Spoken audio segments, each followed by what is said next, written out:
बिस्मिल्लाहिर्रहमानिर्रहीम। उम्मीद करती हूँ आप सब खैरियत से होंगे। तो आजकल मौसम बहुत सुहाना है। बरसात के मौसम में हम बड़े लोगों का अक्सर दिल बोलता है पकोड़े खाने का, लेकिन जो न्यू जनरेशन है, बच्चे हमारे, तो वो हमसे पिज़्ज़ा, बर्गर और फ्रेंच फ्राइज़ की फरमाइश करने लगते हैं। तो इस मौसम में आप झटपट से इस बर्गर को अपने किचन में तैयार कर सकेंगे और यकीन माने बच्चों के साथ बड़ों के भी मज़े हो जाएंगे, क्योंकि इतनी आसानी से ये तैयार हो जाते हैं। बिल्कुल मैकडॉनल्ड से अच्छा बर्गर आप अपने घर में तैयार कर सकेंगे। तो चैनल पे बने रहिएगा। ये देखें कितने मज़े के लग रहे हैं। तो रेसिपी को बिल्कुल स्किप नहीं करिएगा और रेसिपी पसंद आती है तो लाइक कमेंट ज़रूर कर दिया करें। आपका कमेंट पढ़ के खुशी होती है। तो 2 ब्रेड के स्लाइस मैंने ले लिए हैं। इस तरीके से आपने चॉपर में डाल देना है। अगर आपके पास चॉपर नहीं है तो आप कीमा मशीन से बाज़ार से बनवा लें, बारीक कीमा, और ब्रेड को मिक्सर के जार में क्रश कर लें। अब ये देखें चॉपर में मैंने ब्रेड क्रम्स इसके बना लिए हैं। अब मैंने 500 ग्राम ब्रेस्ट का पीस इस्तेमाल किया। इस रेसिपी में ब्रेस्ट का पीस यूज़ होगा क्योंकि झटपट से हमें बनाना है, तो ब्रेस्ट के पीस बहुत जल्दी से कुक हो जाते हैं। तो चिकन को आपने धो के छन्नी में रख देना। मैंने चिकन को अच्छे से धो के 1 घंटे के लिए छन्नी में रख दिया था। अब इसका पानी जब निथर गया तो इसे आपने चॉपर में डाल देना है। अब इसमें अपने टेस्ट के हिसाब से आप नमक डाल दें। मैंने 1 चाय का चम्मच डाला है और 1 चाय का चम्मच फ्रेश काली मिर्चों का पाउडर डाल दें। और इसमें मैंने डाल दिया आधा चाय का चम्मच पेपरिका पाउडर। और इसमें आपने डाल देना है 1 चाय का चम्मच ऑनियन पाउडर, प्याज का पाउडर। ये किसी भी किराने की शॉप में आपको आसानी से मिल जाएगा। एक बार आप ख़रीद के ले आएंगे तो आपको बहुत काम आने वाला है। और 1 चाय का चम्मच इसमें आपने गार्लिक पाउडर डाल देना है और आधा चाय का चम्मच ऑर्गेनो डाल देना है और 1 चाय का चम्मच आपने फुल भर के चिली फ्लेक्स डाल देना है, या आप अपने टेस्ट के हिसाब से मिर्चों को डालें।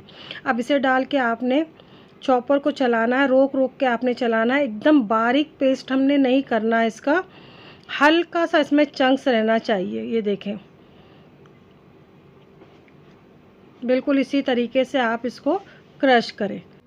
अब चिकन में कोई फ़ैट नहीं होता है, तो हमने बर्गर की पेटी को जूसी बनाने के लिए इसमें 1 खाने वाला चम्मच बटर डाल देना। इसे एक बॉल में मैंने शिफ्ट कर लिया है और इसे अच्छे से हम मिक्स करें कि इसमें बटर ही जाएगा। आपने घी का इस्तेमाल नहीं करना है क्योंकि बर्गर की पेटी है तो फ्लेवर ख़राब हो जाएगा। तो बटर का इस्तेमाल करके इसे बहुत अच्छे से मिक्स कर लें और इसे साइड में रख दें। आप मेरी रेसिपी कहाँ से देख रहे हैं कॉमेंट करके ज़रूर बताइएगा, बहुत खुशी होती है। और चैनल को ज़रूर सब्सक्राइब करें मेरी आसान सी रेसिपी जानने के लिए। अब 1 गाजर और 1 खीरा मैंने ले लिया है। गाजर को मैंने छील के इस तरीके से मोटा मोटा ग्रेट कर लिया है और खीरे को भी आपने इस तरीके से ही ग्रेट करना है। मोटे साइड से आपने ग्रेट करिएगा, क्योंकि बच्चों को अगर हम वैसे ही डायरेक्ट बर्गर में डाल के ककड़ी टमाटर रखते हैं तो वो नहीं खाते हैं। और इस तरीके से आप बना के जब बच्चों को या बड़ों को देंगे तो बहुत ही मज़े के बनते हैं ये सैलेड। अब खीरा और गाजर को मैंने इसी तरीके से ग्रेट कर लिया। 1 खीरा बड़े साइज़ का और 1 गाजर। अब इसमें मैं मायोनीज़ डाल दूँगी। तो मायोनीज़ इस वक्त मैं 3 खाने वाले चम्मच के करीब डाल रही हूँ। आगे चल के मैं इसका इस्तेमाल और करूँगी अगर मुझे इसे लगा तो। अब इसमें 1 चाय का चम्मच आपने मस्टर्ड पेस्ट डाल देना। इससे बहुत अच्छा टेस्ट आता है। अगर मस्टर्ड पेस्ट का फ्लेवर आपको ज़्यादा पसंद है तो आप 2 टीस्पून भी डाल सकते हैं। और 1 चौथाई चम्मच मैंने काली मिर्चों का पाउडर डाल दिया है और 1 खाने वाला चम्मच के करीब आपने हॉट सॉस डाल देना है। मैंने शराशा का यूज़ किया है। 2 खाने वाला चम्मच मैंने टमाटो सॉस डाल दिया है और इसमें 1 चुटकी आपने नमक डालना है, क्योंकि सॉस और मायोनीज़ में पहले से नमक है तो नमक आपने बहुत एहतियात से डालना है। अब इसे मैं अच्छे से मिक्स कर लूँगी। हमारा जो मिक्सचर है वो रनी नहीं होना चाहिए, गीला। अगर आपको ऐसा लगा कि थोड़ा सा गीला है तो आपने इसमें 1 खाने वाला चम्मच से 2 खाने वाला चम्मच के करीब मायोनीज़ और डाल देना है। लेकिन ये देखें मुझे हल्का सा रनी लग रहा था तो मैंने 1 खाने वाला चम्मच और डाल दिया। बर्गर के अंदर ये सैलड इतने मज़े के लगते हैं। अब ये देखें मैंने इसे मिक्स कर लिया है और चम्मच की मदद से जब मैं फोक की मदद से इसे उठा रही हूँ तो ये बिल्कुल नीचे नहीं गिर रहे हैं। तो बिल्कुल इसी तरीके से आपने इसे तैयार करना है।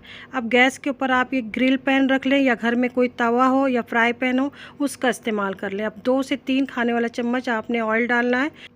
अब बर्गर पेटी बनाने के लिए आपने चिकन का थोड़ा सा पोर्शन लेके एक बॉल की शक्ल में बना के इस तरीके से बीच में रख देना है। एक बर्गर की पेटी के साइज़ के इतना ही आपने बॉल लेना है जितनी बड़ी आपको पेटी बनाना है। अब इसे पार्चमेंट पेपर मैंने रख के इस तरीके से प्रेस कर दिया। आप चाहें तो बटर पेपर का भी इस्तेमाल कर सकते हैं। अब इस तरीके से ये देखें टिक्की बन चुकी है। मीडियम टू हाई फ्लेम पे ही आपने इसे कुक करना है, क्योंकि ये बहुत जल्दी ब्रेस्ट का पीस है कुक हो जाते हैं। स्लो फ्लेम पे आप रखेंगे तो पेटी आपकी बर्गर की बहुत हार्ड हो जाएगी। अब थोड़ा थोड़ा ऑयल डाल के आपने इसे सेकना है। अब आपने इसकी पेटी को साइड में करके दूसरी पेटी भी इसी तरीके से तैयार कर लेना है। अगर आपका पैन बड़ा है तो आप एक साथ 3 से 4 पेटी भी इस तरीके से तैयार कर सकते हैं। पार्चमेंट पेपर लगाने की वजह से क्या होता है कि जो हम जिससे हम मैशर से प्रेस करते हैं तो उसमें चिकन हमारा स्टिक नहीं होगा और बहुत ही आसानी से आपकी पेटी बनके तैयार हो जाएगी। ये देखिए कितना अच्छे से ग्रिल मार्क्स आ चुके हैं। तो हल्का हल्का प्रेस करके मीडियम टू हाई फ्लेम पे मैंने इसे सेक लिया है। अब इसके ऊपर आपने इस तरीके से चीज़ के स्लाइस रख देना है।